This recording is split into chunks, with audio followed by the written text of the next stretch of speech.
Ese mundial que muchos aseguraban como un rotundo fracaso, terminó siendo un gran éxito. Hola gente linda, ¿cómo están? Yo estoy bien, mi familia está bien. Yo soy Ale y esto es...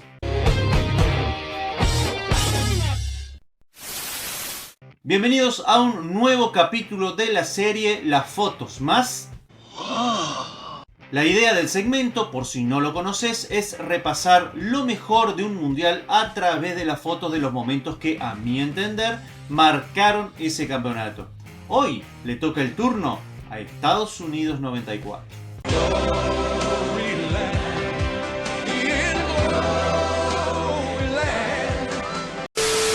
Un 4 de julio de 1988, la FIFA sorprendió al mundo futbolero al anunciar que el mundial a desarrollarse en 1994 se haría en Estados Unidos, un país que vibraba con otros deportes como el básquet, fútbol americano, béisbol o hockey sobre hielo, con nula tradición futbolera, que no tenía liga profesional y que ni siquiera llamaba al deporte fútbol, sino soccer. ¿Pero qué ha pasado? Más cuando se supo que la única entidad que apoyaba esa candidatura era la misma FIFA. Ya tendremos ejemplo más adelante de que a la FIFA le importaba un comino que el candidato tenga consenso o no, mientras le convenga económicamente. El verso oficial fue que apoyaba la candidatura norteamericana como una forma de extender la práctica del deporte en el país. Una excusa baratita. Sea como sea, y como si fuera una película barata de Hollywood, ese mundial que muchos aseguraban como un rotundo fracaso, terminó siendo un gran éxito, marcando cifras históricas de asistencia de público y recaudación financiera, con grandes equipos, buen fútbol y que dejó una gran cantidad de historias. La misión de este segmento del canal es contar la historia detrás de esas imágenes. Dejamos afuera un sinnúmero de ellas, algunas porque las trabajé en otros videos y realmente no veía el sentido de repetir lo mismo. Otras las trabajaré en otra ocasión y finalmente algunas quedaron fuera porque, como solo nombro 6, elegí las que me parecieron más interesantes. Y ahora te voy a hacer todas las aclaraciones pertinentes. Las imágenes están organizadas cronológicamente, o sea, de acuerdo a la fecha en que sucedieron los hechos. No indica para nada orden de importancia. ¿Me entendieron? Sin más y hechas las aclaraciones del caso, vamos al informe. ¡Vamos!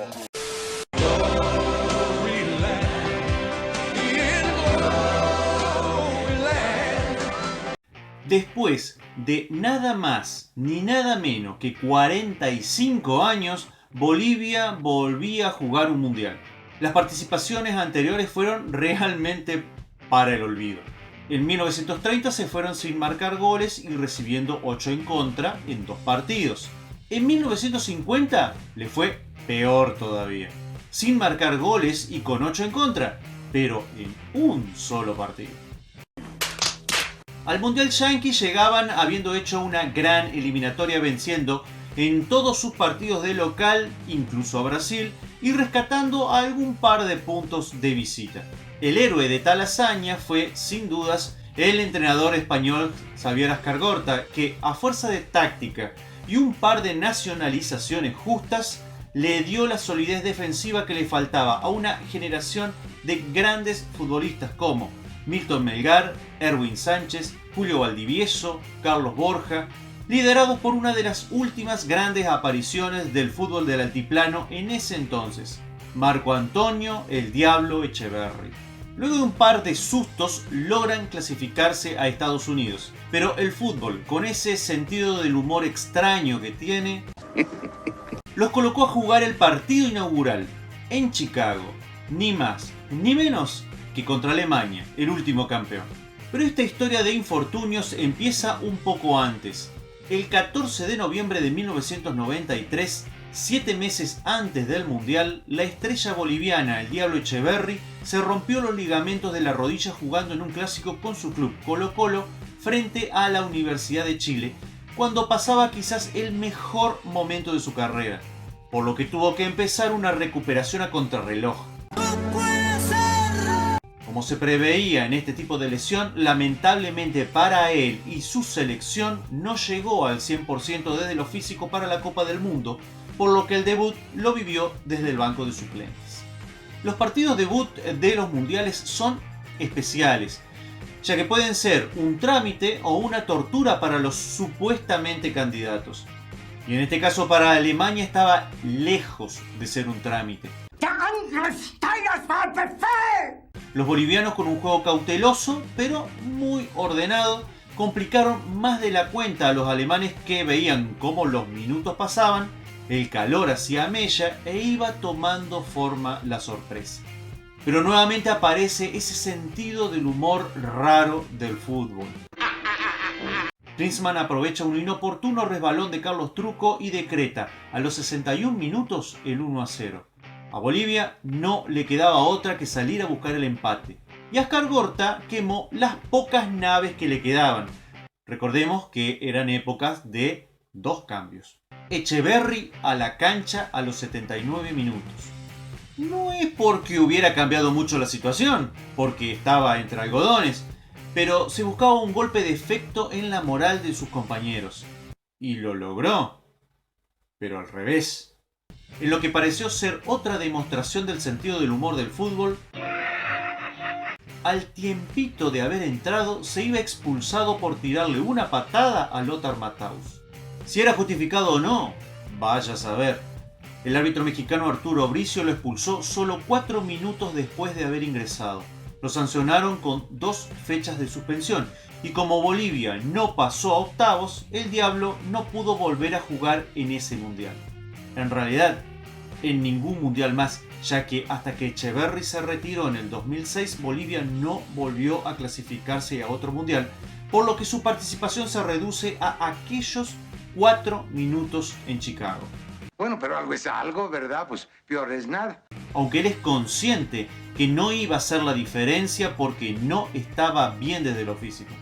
Yo después de ese partido volví a jugar 5 meses después en Colo-Colo.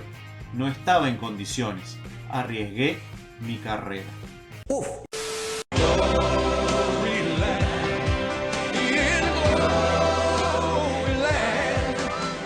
Diego Maradona había llegado al Mundial de 1994 con un nivel aceptable, pero con el peso de llamarse Diego Maradona.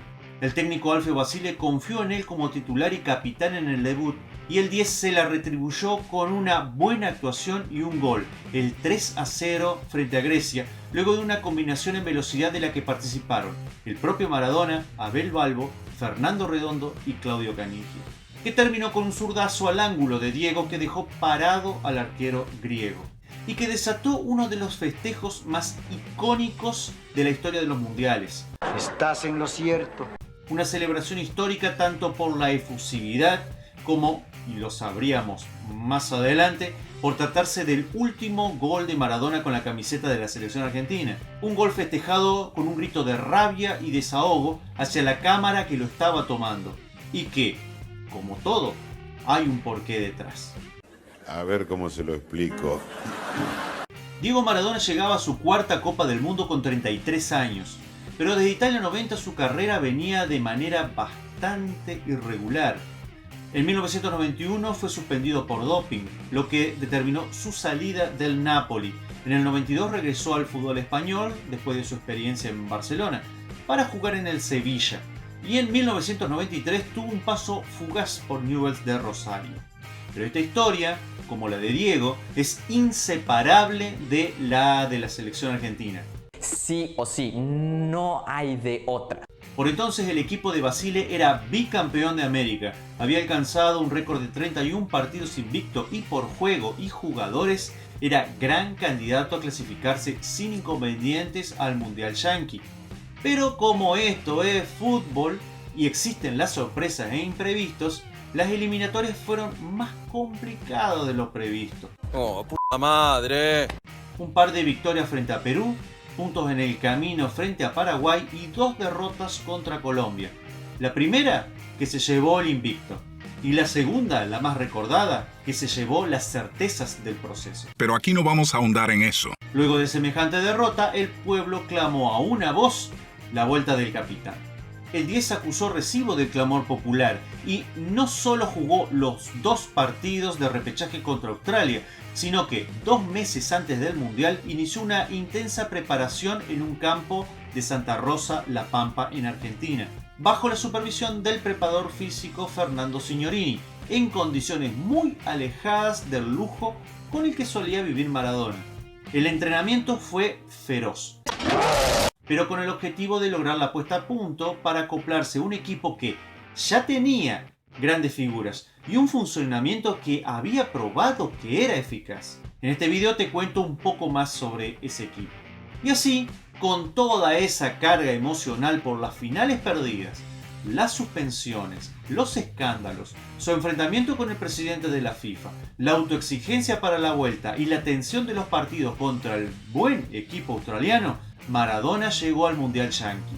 Por todo eso, ese grito de gol fue más que un festejo, fue un verdadero desahogo, una muestra de que lo había conseguido pese a todo y todos, incluido él mismo. Las cosas como son. Lo demás es historia conocida. El triunfo sufrido frente a Nigeria, la enfermera, el doping, el me cortaron las piernas. Todo te lo cuento en detalle en este video.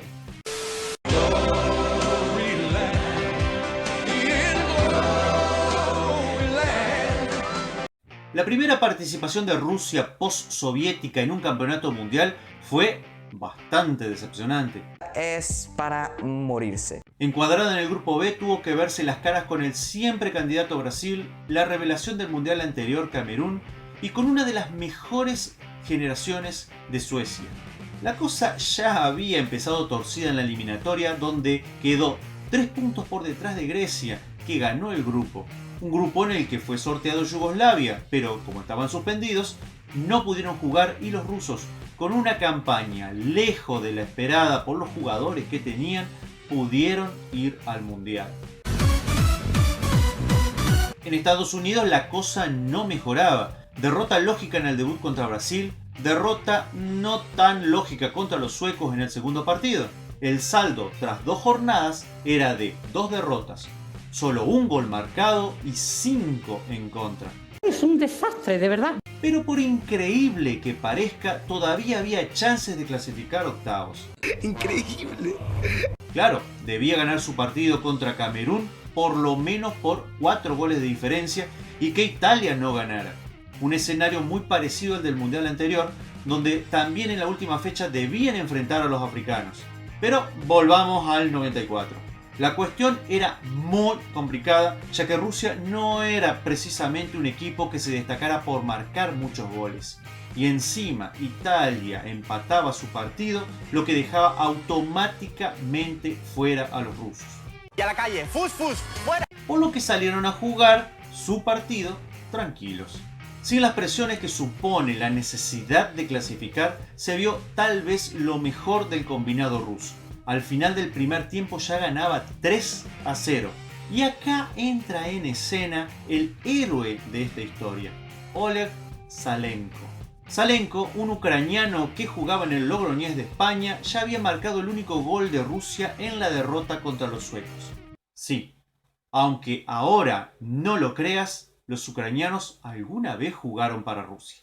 Y al final del primer tiempo ya había anotado los 3 goles de su equipo. Ya sabía lo que era ser goleador de su selección. Fue botín de oro del Mundial Sub-20 de 1989 en Arabia Saudita, jugando para la Unión Soviética. Sí, aunque ahora no lo creas, Ucrania y Rusia alguna vez formaron un solo país. Pero dejemos la política y volvamos a los 3 goles de Salenko del primer tiempo. La historia no iba a quedar así. En el segundo tiempo marcó otros 2 goles a los 72 y 75 minutos.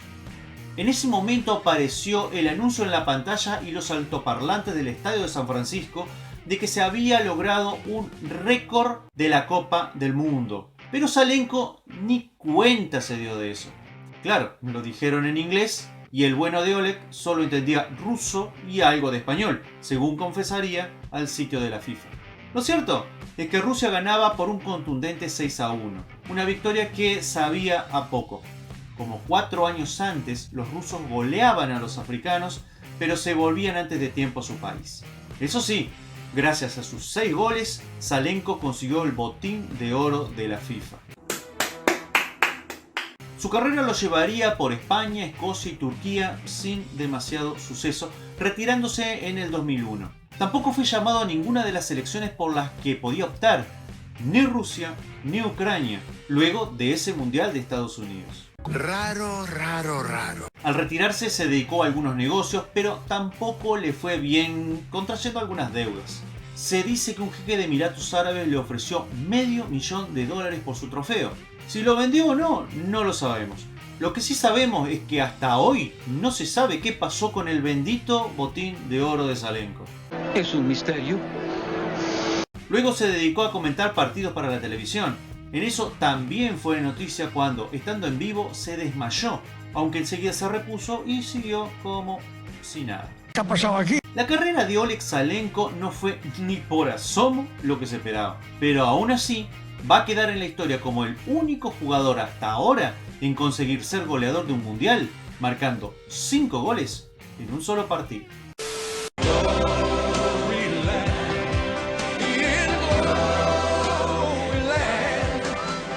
La participación de Arabia Saudita en el Mundial 94 es lo más parecido a un cuento de las 1001 noches.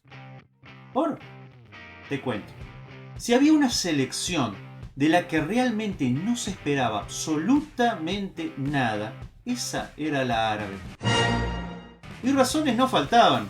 Debutante en los mundiales, con muy pobres actuaciones anteriores, jugadores totalmente desconocidos para el gran público, con un juego previsible como película de Disney. Y encima, sin entrenador. ¿Qué? Y es que el brasileño José Cândido Candinho, quien estuvo al frente desde el comienzo de la eliminatoria y concretó la hazaña de clasificar a los árabes al mundial, fue despedido justo antes del último partido de clasificación. ¿Qué pasó? El ministro de Deportes de ese momento, que no era otro que el hermano del rey, quería ver como titulares a 2 de sus jugadores preferidos. Este se cree que hace bien su trabajo, pobrecito. Candinho dijo no y se tuvo que ir. Faltaban algo así como 7 meses para el mundial y no había entrenador, hasta que sucedió algo de lo más bizarro. ¿Te escucho? En una visita protocolar a la Argentina, el embajador de Arabia se encontró con el presidente de ese entonces, Carlos Saúl Menem, y comentó la novedad de que estaban sin entrenador. Todo está perdido. ¡Estamos muertos! Menem se comprometió a conseguirle al mejor del país. Lo llamaron a Carlos Bilardo, pero rechazó la propuesta. Entonces una persona que era parte de su custodia presidencial le recomendó a un amigo suyo, un tal Jorge Solari. Como Solari había jugado en River, club del que era hincha Menem, aceptó. Esto es increíble. Lo llamó al rey y así el indio llegó a Arabia. Esto ha sido una locura. Ya en tierras yanquis, los árabes empezaron con una apretada derrota ante Países Bajos por 2-1, en un partido que estaban ganando hasta el arranque del segundo tiempo. En el segundo partido consiguieron una victoria clave por 2-1 frente a Marruecos para llegar a la última jornada con chances. Y allí se daría la victoria más importante en la historia del seleccionado árabe, un 1-0 sobre Bélgica con un gol en modo Diego del otro personaje importante en la historia, Said Al-Owairan, que tomó el balón en su propio campo y tras una espléndida corrida de más de 80 metros, esquivando rivales, mandó el balón a la red. Un gol que le proporcionó a Arabia Saudita el impensado pase a octavos de final en su primera presencia en un mundial. ¡Esto se merece un aplauso! Owairan, de 26 años, fue apodado como el Maradona del Golfo debido al parecido de su gol con el de Maradona a Inglaterra en México. Se convirtió en ídolo nacional, recibió el premio al futbolista del año en Asia y llegó a ser la imagen de importantes empresas. Tiene talento. Pero como todo cuento tiene un final, la historia termina con Arabia Saudita eliminada en octavos ante Suecia por 3-1, cumpliendo hasta la fecha la mejor campaña en su historia. El indio Solari renunciaría. Adivinen por qué. Exacto, ¿cómo supiste? Porque el rey quería que jugase uno de sus delanteros favoritos, un veterano jugador de casi 40 años, pero el indio se negó aduciendo que no estaba en condiciones.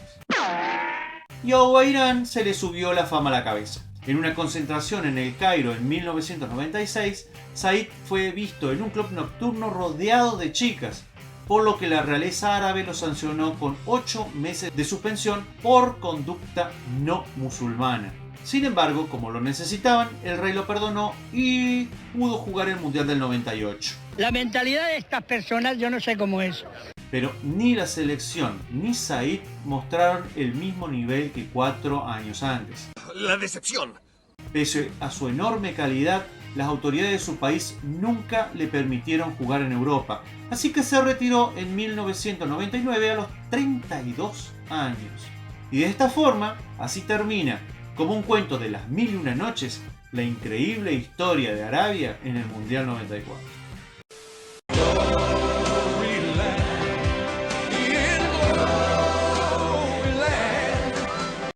La selección de Bulgaria había jugado el Mundial de 1986 con cierto suceso y volvía 8 años después.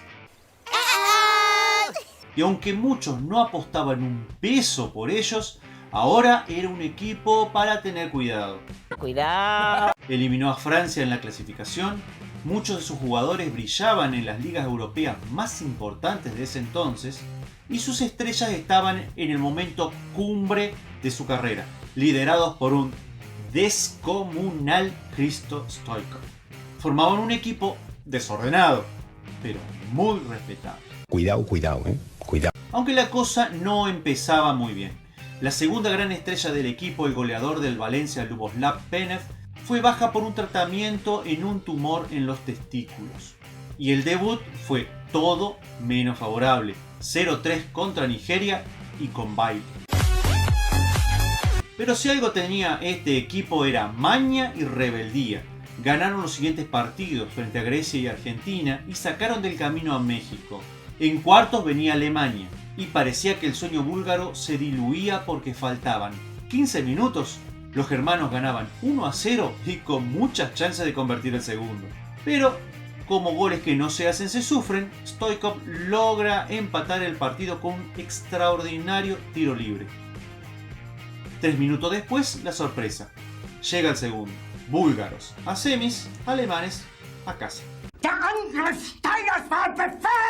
¿Cómo logró Bulgaria darlo vueltas si ni siquiera llegaban al área contraria?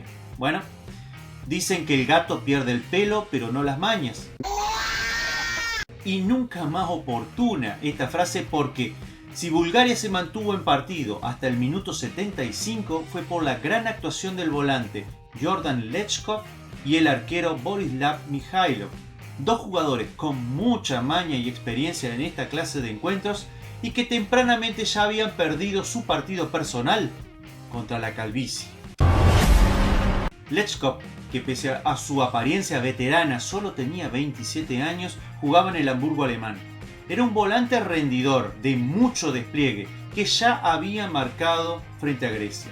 Fue protagonista del partido de cuartos no solamente por su rendimiento, sino porque cometió el penal que convirtió Lothar Matthaus para el 1-0 alemán y marcó el 2-1 definitivo con una espectacular palomita. El otro baluarte fue el arquero Borislav Mihailov, de 31 años, que era uno de los pocos que quedaba del plantel del Mundial mexicano. Fue clave ante Alemania gracias a un par de atajadas que mantuvo con chances al equipo de Stoichkov. Pero Mihailov llamó la atención no solo por su rendimiento. Como dije, estuvo en el Mundial 86 y muchos lo recordaban con una avanzada calvicie. Pero 8 años después lucía una tupida cabellera. ¿Qué ha pasado aquí? Siempre se especuló con que usaba peluquín, cosa incómoda y poco práctica para atajar. Pero la verdad es que el peluquero del pueblo, de donde era el club francés para el que él atajaba, lo convenció de hacerse un exitoso tratamiento capilar. Así que podríamos decir que Bulgaria le ganó a Alemania porque sus figuras, además de su rebeldía y ser muy buenos jugadores, no tenían un pelo de tontos.